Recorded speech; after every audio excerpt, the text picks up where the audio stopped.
Okay, this is another example that we have done before with the method of using the law of cosines. Again, I'm going to use components. I'm going to break each force vector into its x and y components, and we're just going to add the x's and add the y's. It says two tugboats are trying to pull a barge off a shoal. If F1 is 1,300 pounds, is pulling with this much force, and F2 is 900 pounds, and the angle between them is 32, find the magnitude of the resulting force and its direction relative to, and I want this to say F2. So there's something else that I want to change. Okay. So relative to F2, because what I'm going to do here is I'm going to choose to orient F2 like I did in the last one so that it is in the positive x direction. These are vectors in space and we can orient them as we choose. So I'm going to say F2, here is F2. This is him. I'm going to draw him that way. And then F1 is acting on this as well. I just am going to draw him here. Okay. And the resultant force is going to be this guy. And the resultant, again, is the sum of the x values of F1 and F2 and the sum of the y values of F1 and F2. And that's going to be our resultant, and that's going to tell us the direction and the force with which the barge is actually headed. Okay, so here we go. F1, I'm going to draw him over here, and they said that he is, here's F1. And so F1 has got an x and a y component. There's my little right angle. This is F1x, this is F1y, and the angle, if I, between F1 and F2, this is going to be 32 degrees. So what I'm going to do here is think of, if I orient, this picture is a little misleading. If here's F2 and I draw it like this, F1 like it is in the picture, if I rotate this so that F2 is parallel with the X, this is F2 and this is F1, this is still 32 degrees between these guys, okay? So, and since he's horizontal, that makes this 32 degrees. Okay, let's look at F2. F2 is a little bit boring because, again, I've chosen to make him totally in the X direction. So F2X is equal to the entire force, 900 pounds. And just like the last time, we could say 900 times the cosine of the angle 0 is 900. And for the Y component, we could say 900 times the sine of angle 0 is 0. So we would find that the Y component that F2 offers is a 0, okay? F2x is 900.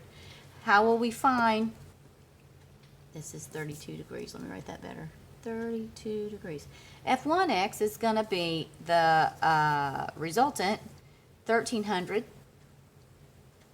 the magnitude, 1300 times the cosine of 32 degrees. F1y is going to be 1300 times the sine of 32 degrees. To find the resultant vector, the resultant force R, we're simply going to add F2x plus F1x. F1x is 1300 times the cosine of 32, and that ends up being about 1102. F1y, 1300 times the sine of 32 ends up being 689. So my resultant vector is going to be 900 plus 1102, which is 2002 for my x's. My y component's going to be 0 plus 689, which is 689. Then I want to find the resultant magnitude, square root of 2002 squared plus 689 squared, and that gives me 2117 pounds. 2,117 pounds, and the angle at which this, you could take the tangent inverse of 689 divided by 2002, and that gives you that the angle at which the barge is being pulled relative to F2, this is theta right here, is 19 degrees, is what I got for that. Okay, here is a different one, and I think we also did this as a homework problem.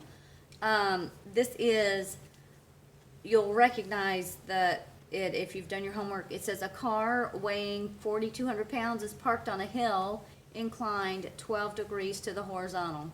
What magnitude of force parallel to the hill will keep the car from rolling down the hill? What is the force magnitude perpendicular to the hill? So, I can't draw a car, so I'm just going to do the best I can. Here is a horizontal. Here is a little incline, and this incline is 12 degrees. And here's my car. There's its wheels, and there's its body. Yep, it looks more like a, I don't know what that looks like, but there is my car. So we have a force of gravity acting down, and it acts directly down. Okay, and that is the weight of the car, 4,200 pounds. Okay, then we also have a force parallel to the curve. So we're going to draw this. It's going to be down. This is going to be parallel to the, oh, that doesn't look parallel. That looks more parallel. Parallel to the incline. And it forms a right angle right here. So this is the y component right here. Right here is the y component of the force F sub y, and this is the x component. Or in this case, I'm not going to call it x and y, I'm going to call it, what the way they termed it is what magnitude of force parallel to the hill. So this is going to be the force parallel to the hill. These are parallel. And this is going to be the force perpendicular. The force perpendicular. So they want to know first, what magnitude of force parallel to the hill will keep the car from rolling down the hill? So this is this guy. F parallel. And so, what is this going to be? Well, it's going to equal to this, you can do some rotation of similar triangles and figure out that this angle in between right here is 12 degrees, okay? So, if this is 12 degrees, then opposite is the parallel. So this is like in the y direction, sort of. So, opposite over hypotenuse would be him. So, 4,200 times the sine of 12 degrees is going to give you the force parallel to the hill that needs to oppose it to keep it from rolling down the hill. And then the force perpendicular to the hill is this side, which is adjacent to this angle 12 degrees. So that, to find this, you take 4,200, the magnitude times the cosine of 12 degrees. And so it turns out that when you multiply this together, you get 873 pounds, and when you multiply this, you get 4,108 pounds. If you needed to write a sentence, you would say, the force acting parallel to the incline that would keep the vehicle from rolling down the hill would be 873 pounds.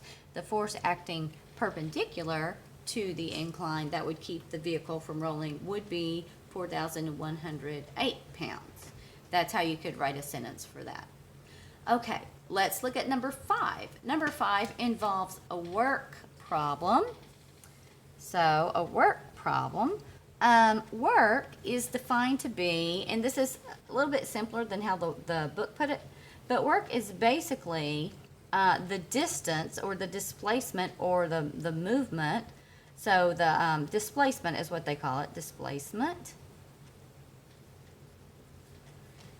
In direction of the work.